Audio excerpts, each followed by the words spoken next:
Spoons sugar add చేసుకోవాలి, 1 spoon tea powder.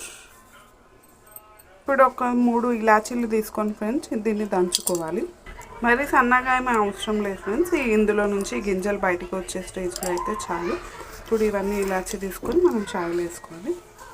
ఇలాచీ ఉంది కదా బయటిది కూడా వేసేసాలి. దీంతో మనకు ఫ్లేవర్ చాలా వస్తుంది, చాయ్ ఫ్లేవర్ మొత్తం చేంజ్ అయిపోతుంది. ఇలాచీతో చాలా టేస్టీగా అవుతుంది, అది కూడా వస్తే.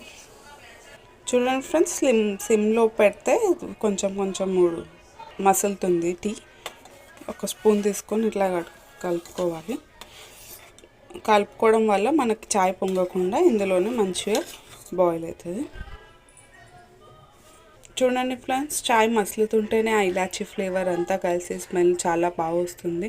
ఈ చాయ్ కనుక మీరు రోజు పెట్టినట్టయితే టేస్టీకి టేస్టీ, హెల్తీకి హెల్తీగా ఉంటుంది ఈ చాయ్.